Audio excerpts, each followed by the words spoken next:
Geek Insider presents Geeky, Cheeky, and Downright Freaky with Matthew Harris.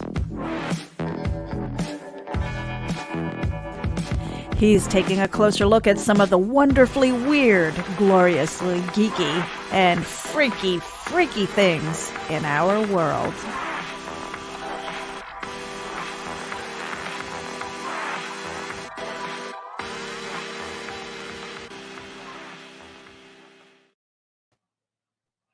And good afternoon or good evening, good morning, whatever the time of day is that you happen to be listening to this. If you are with me live on our YouTube or my personal Facebook, Meredith, or Geek Insider's YouTube and Facebook, welcome. If you're not, if you're tuning in on our podcast, our rebroadcast, which we're available on iHeartRadio, on Spotify, Podbean, and just anywhere you can get it, your podcast, be sure and check out the YouTube channel. A lot of the times on these shows, I will show videos and pictures and stuff to go along with whatever the subject is. You don't have to, of course.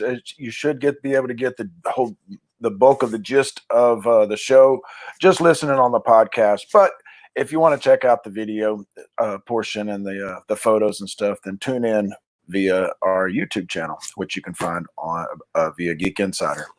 And you can also just check out podcast.geekinsider.com if you haven't already done so. Be sure you subscribe and all that good stuff. But I got a really good show for you tonight, folks, or at least I hope it is. And just like the cool little show card Meredith put together for me says is, are we living in a simulated reality? And this is something I've kind of touched on a couple of times in various articles over the years here at Geek Insider. We had several interviews a while back where some pretty big names in Hollywood or well-known folks in Hollywood subscribe to the theory that we could be possibly living in a simulation. And it all goes, it doesn't all go back. There's been, talk of or theories about this or possibilities about this for quite some time. And of course, the Matrix movies got a lot of people thinking about this possibility as well. But Nick Bostrom, he was on the faculty of philosophy at Oxford University. And in 2003, he laid out simulation theory, basically. And in it, he says that there's one of three possibilities that are true. And then right at 10 years later, he explained it, that theory, in another way, goes into it a little bit deeper. And I wanted to take just a couple of minutes and let everybody hear what he had to say about the possibilities. Article that I published back in 2003 presenting the simulation argument. This is an argument that tries to show that at least one of three propositions is true, although it doesn't tell us which of these three. The three propositions in question is first, that almost all civilizations at our stage of technological development go extinct before they reach technological maturity. So that's the first possibility. A second possibility is that there is a very strong convergence among all technologically mature civilizations, in that they all lose interest in creating ancestry simulations, as I call them. These would be very detailed computer simulations of people like their historical forebears, detailed enough that the simulated people in these simulations would be conscious. So the second possibility is that they just lose interest in doing this. And the third possibility is that we are almost certainly living in a simulation. So there's this argument that shows that one of these three is true. And the full argument involves some probability theory, but the basic idea can be grasped quite simply, which is that suppose it were the case that the first possibility did not obtain. So then some non-trivial fraction of civilizations at our stage eventually reach technological maturity. Then suppose the second possibility also does not obtain. So some non-negligible fraction of those mature civilizations are still interested in using the resources to running ancestry simulations. You can then show that because Each mature civilization that devoted some resources to this purpose could run astronomical numbers of ancestor simulations. You can show that if the first two possibilities do not obtain, then there will be many, many more simulated people like us than there will be non-simulated people like us. In other words, almost all people with our kinds of experiences would be living inside simulations rather than outside them, if the first two possibilities are false. And conditional on that, we should therefore think we are probably one of the typical simulated people rather than one of the exceptional non-simulated people. So the structure of the argument then is that if you reject the first two hypotheses, then the third one follows, which then means you can coherently reject all three. That's the structure of the simulation argument. There's a further possibility that if you have a simulated civilization, that simulated civilization might inside. That went a little bit longer than what I had edited. Sorry about that. But anyway, so that was a little bit longer than what I'd expected. But he lays out this theory back in 2003 regarding the three different possibilities that humankind would achieve at some point. And there he basically says that, when you boil it down, that we are in a simulation. And then last year, MIT computer scientist and video game designer Rizwan Virk, he released the book, The Simulation Hypotheses. And it has done really well. I actually have it on Audible. I haven't listened to it yet, but it does explore the theories that are in Nick's paper in greater detail. Not only does Virk suggest that AI, quantum physics, and Eastern mystics all say that we're in a simulation, he also traces the path from where we're at with today's technology to what he calls the simulation point, the moment of humanity's evolution where we could realistically create a simulation that's real enough to fool the occupants, in other words, us. And of course, there's a ton of people. If you go to looking around, there's a ton of folks, and these are folks with way bigger brains than me, that agree that simulation theory has some merit. Back a few years ago in 2016 at the Isaac Asimov Memorial Debate in New York, Neil deGrasse Tyson said it was very likely that we are living in a simulation, and later saying that there are better than 50-50 odds. He's been very vocal in the fact that he's waiting for someone to convince him that we're not in a simulation. He said, "I wish I could summon a strong argument against it, but I can find none." And then a couple of years ago now, of course, we all take this man with a grain of salt, everything he says, but Elon Musk said, if you assume any rate of improvement at all, games will eventually be indistinguishable from reality. We're most likely in a simulation. So that brings up the question then, okay, if all of reality is a simulation and we are actually, we're computer generated versions of ourselves, we're up playing a video game, the most boring video game in history at sometimes, and most frustrating, I would say. But if we are in a simulation, then even the most powerful computers ever invented would have glitches. You would, and there's so much more that I wanted to go into on this as far as the glitches go. But if you go just to Reddit, and you go, there's an actual Reddit thread or subreddit is Glitch in the Matrix. And you'll find stories in there, folks. And again, we take them all with a grain of salt. Do you automatically believe everything you read on the internet? Of course not. But you'll find stories of folks that say that streets have changed. Streets in their neighborhood that have that they lived in forever have suddenly changed. Trees and buildings appearing out of nowhere.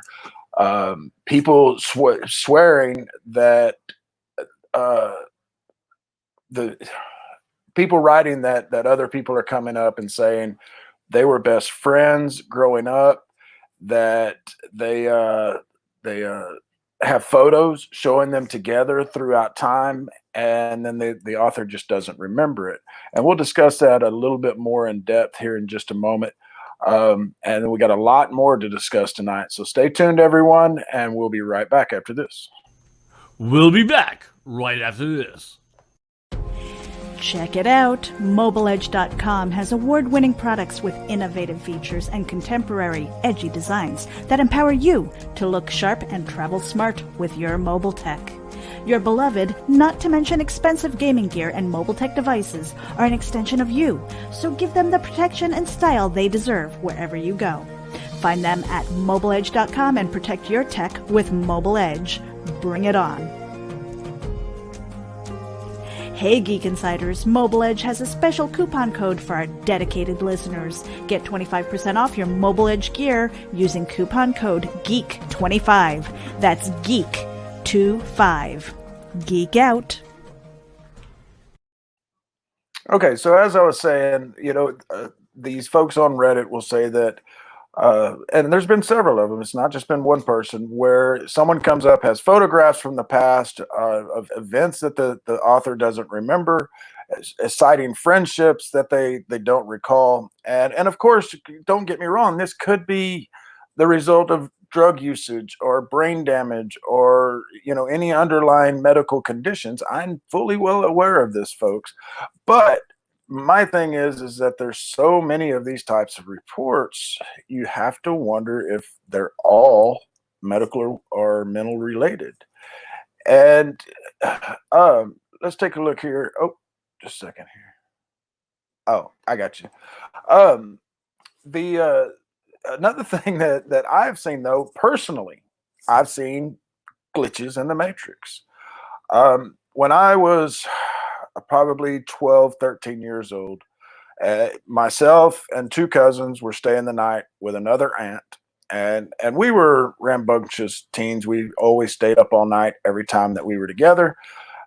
This was pre-marijuana, pre any kind of drinking. This was when we were just kids, and we stayed up all night, man. I think we were playing mystery date game or Sorry or something, Clue, whatever. And my aunt came out. It was about 6 a.m. The sun was starting to come up, and she said, "Why don't y'all three get lost?" And she had some railroad tracks that ran back behind her house, and we always liked going down those. And so that's where we headed. We headed to the railroad tracks, went down underneath the bridge, hung out. Well, we decided we was going to follow the creek. We go down for a little ways, and we've done this before. And one cousin is older. He's like 5 years older than me, so he'd be 55, 56 now. Another cousin's just 2 years older.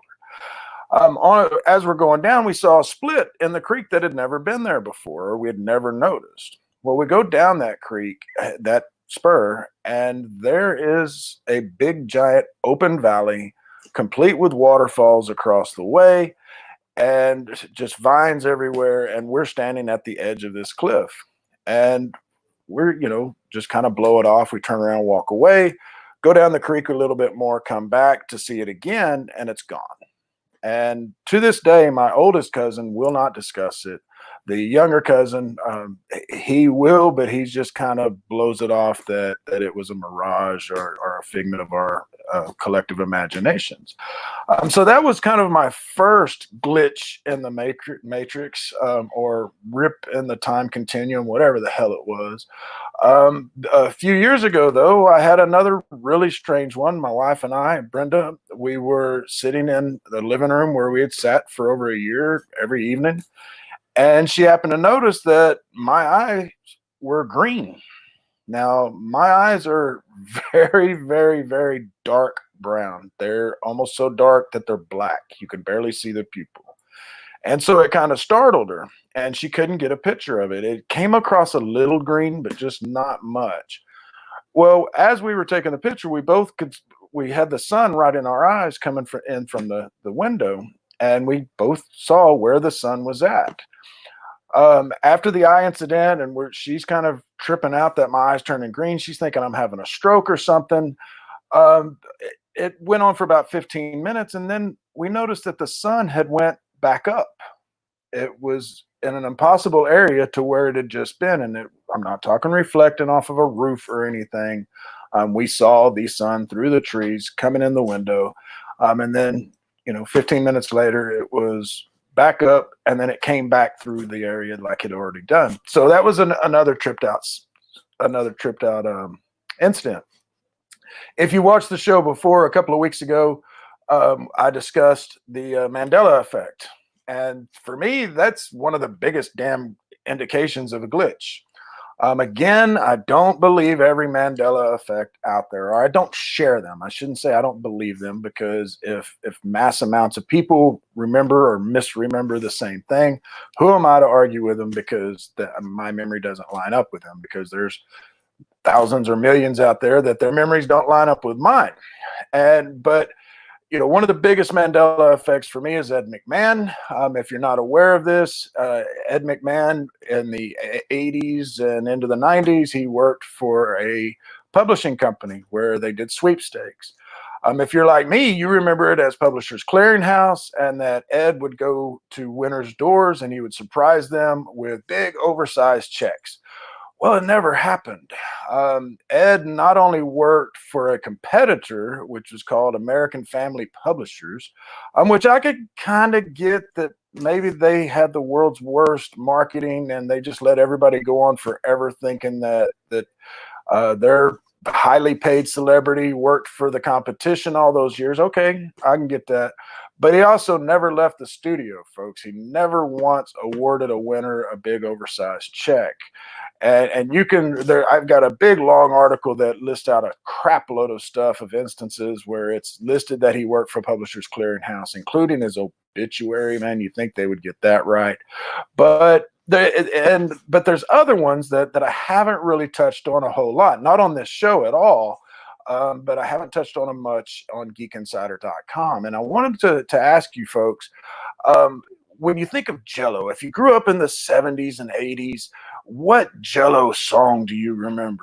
That da da da da da da da da. Well, for me, I was born in '69, grew up in the 70s, watched a hell of a lot of TV in the 80s as well.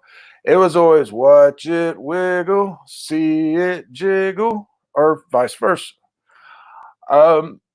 Let's see what we have here. What a welcome to the neighborhood. Wait till you taste my Margie's dessert. Dessert? I didn't make dessert. Instead, I made some fun. Watch it glimmer, see it shimmer, cool and fruity. Jello brand gelatin of all desserts. You'll love the one that tastes so light and makes such fun. It's Jello gelatin and make some fun. You've already made the neighborhood fun. Something. Okay, there's no wiggle, no jiggle. That's from the 70s. That's from like 79. Well, then I said, well, maybe it came later. So let's check out one from the 80s. I hope you made a special dessert for our anniversary. I didn't make dessert, Dad. Oh? Instead, I made some fun. Watch it glimmer, see it shimmer, cool, fruity flavor. What the hell? Glimmer and shimmer. Now, personally, guys, I never heard that. And again, I'm willing to consider the fact that I just got it wrong, but my entire family remembers it the same way. And everybody, not everybody, but a lot of people that I've questioned. And so then I grabbed one from later in the 90s.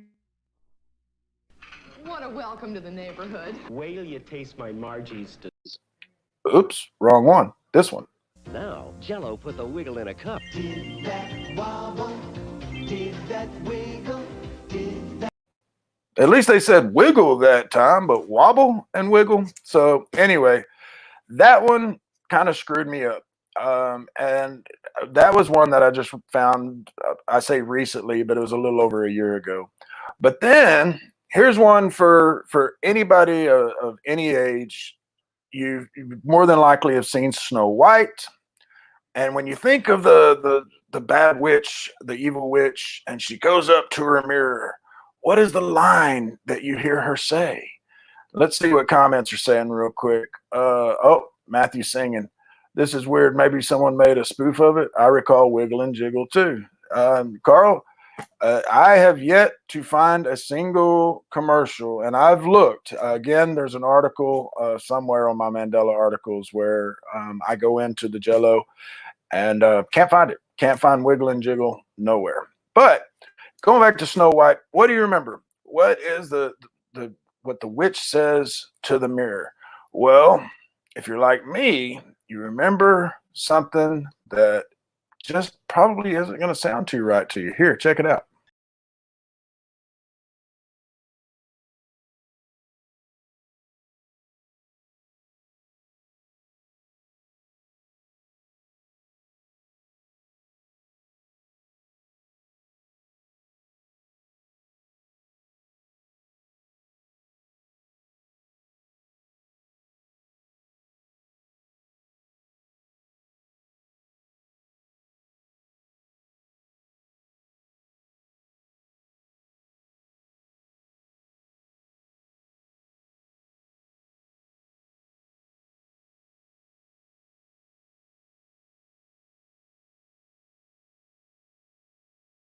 Say what? Magic mirror? I'm sorry. I got two. Well, I was about to say little girls. They ain't little no more, but they were Disney freaks, and that was Mirror Mirror. And I don't. You can say, well, you know that from the book. Well, no, didn't read the book. Didn't read the story. What we know, what we quoted was from the Disney movie. And there's a lot of instances, folks. And you know, if you follow me on geekinsider.com, the Mandela Effect is something that just really blows my mind. And so it's something that I do come back to time and time again. And I do think that, yes, it could be an indication that the simulation hypotheses is valid or could be valid. I'm not saying that it is the definitive answer, but it could be. All right. Stay with me for just another minute, folks. We'll be right back. We'll be back right after this quick break. For Geek Insider advertising opportunities, contact advertising@geekinsider.com. We offer space on the website, in the daily newsletter, sponsored posts, and advertising space on our podcast. For details, contact advertising@geekinsider.com.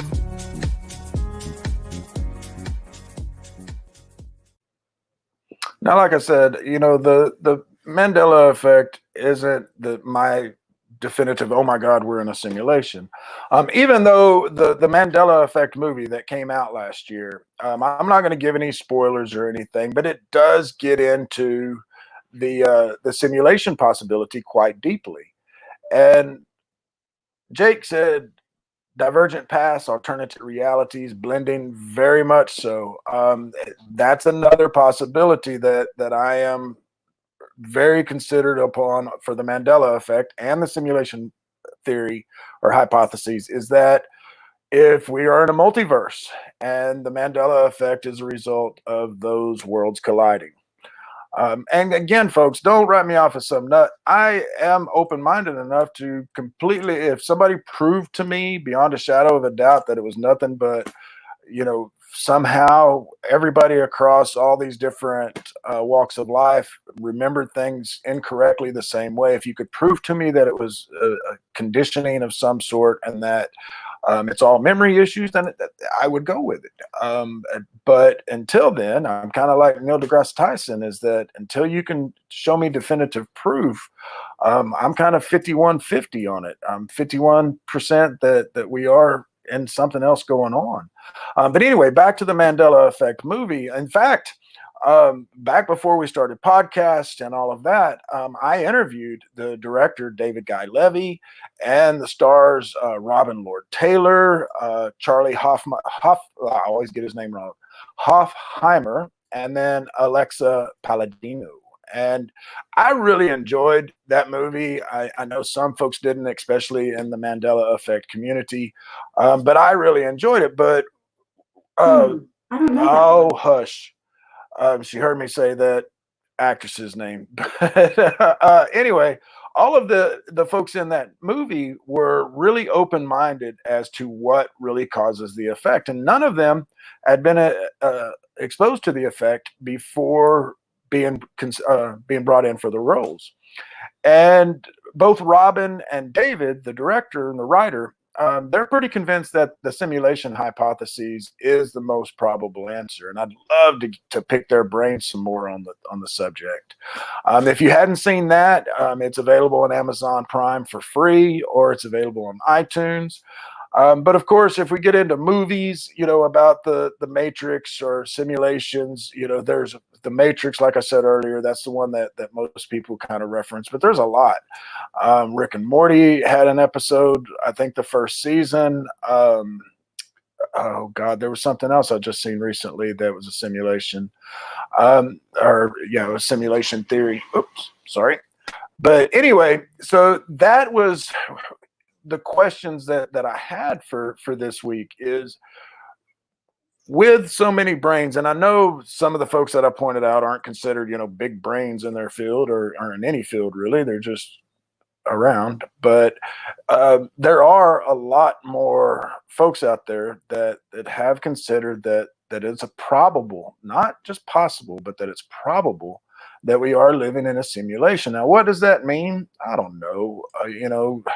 Should we all just jump off cliffs or whatever? No, of course not, man. We all still have to go on living. We still have to making a living and eating and drinking and doing podcasts on whether we're in a simulation or not. But just the thing that I always tell everybody is be observant. I learned tricks years and years ago about how to tell if you're in the dream world, and that is, testing yourself every day and making these certain exercises. But the same thing can go towards trying to figure out if we are in a simulation for yourself. Watch for those little glitches, folks. They're not tricks of your mind or your eyes playing trick on you. Sometimes it probably is, but a valley popping up when I was 12, 13, 14 years old and disappearing. And, those cousins I was with, they're pretty redneck guys. They're pretty redneck. And so that's why the oldest one, he doesn't even want to discuss it because it just really messes with his sense of reality. And then the younger one is just like, we were on drugs, but we weren't. That was long before then. But I do think that there's way more to this reality than what we know. Now, is it a simulation? Is it the multiverse? Or we just in some big jar in an alien, his shop, and we're under glass like the tiny Kandor, I think, is the city in Superman. But I don't know. I don't know what the answer is. As I've said before, I have Christian beliefs, and so I do believe that there is a God and that there is a heaven, but I don't know. Trust me, a lot of this stuff that I have found over the years has left me freaking questioning what the hell is going on. And Christian, you're eternally stuck at the Playboy Mansion. Now that's what I want, and that's my thing too. If I'm in a simulation, folks, I'm going to be so mad if I'm up there playing this. Granted, time here is just time here. It doesn't exist elsewhere. And so what takes 50 or 60 years here, it could be 10 minutes of me playing a video game somewhere. But if that's the case, and I got this shitty avatar, that is the old broke busted avatar, I'm going to be mad because this damn thing hurts. And I want one that is rich and gets all the ladies and just has no worries in life and no pain, because I got ripped on this avatar. Carl said, I wonder if sometimes our memories are more affected by other pop culture influences. I kept thinking that they said, beam me up, Scotty, but that was never said on the show, but plenty of spoofs showed it. Carl, you have one hell of a good point there, sir. And it's true. We also have, now this one is a little more questionable to me because it was in my head long before ever seeing the memes, but in the Matrix movie, oh my God, I just forgot his damn name. Morpheus never says to Neo, what if I told you that everything you know is a lie? Or everything you've been told is a lie. He never says, what if I told you? But yet you talk to most Matrix fans, and that's one of the first lines that pops into their heads. And beam me up, Scotty. You're right. It was never said. The list goes on and on. Another big one for me and my brother, I mentioned it during the Mandela Effect show, was, objects in mirror. On the passenger side of your vehicle. We remember specifically, and I know a lot of other people do, that it said objects in mirror may be closer than appear. But apparently that's not now, nor has ever been the case. It has always said objects in the mirror are closer.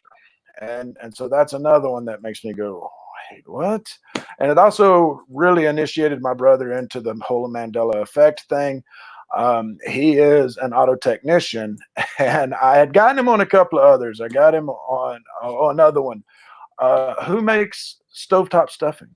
Who do you remember making stovetop stuffing? Well, me and a whole bunch of other folks that I have asked, immediately it's Stouffer's stovetop stuffing instead of potatoes. Well, Stouffer's has never, ever, ever made stovetop stuffing. It's Kraft.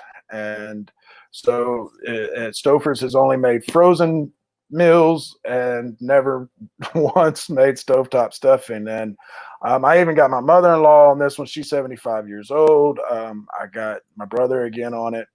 But yeah, there's examples go on and on as far as glitches. But I wanted to go back to what Carl had said. Pop culture definitely has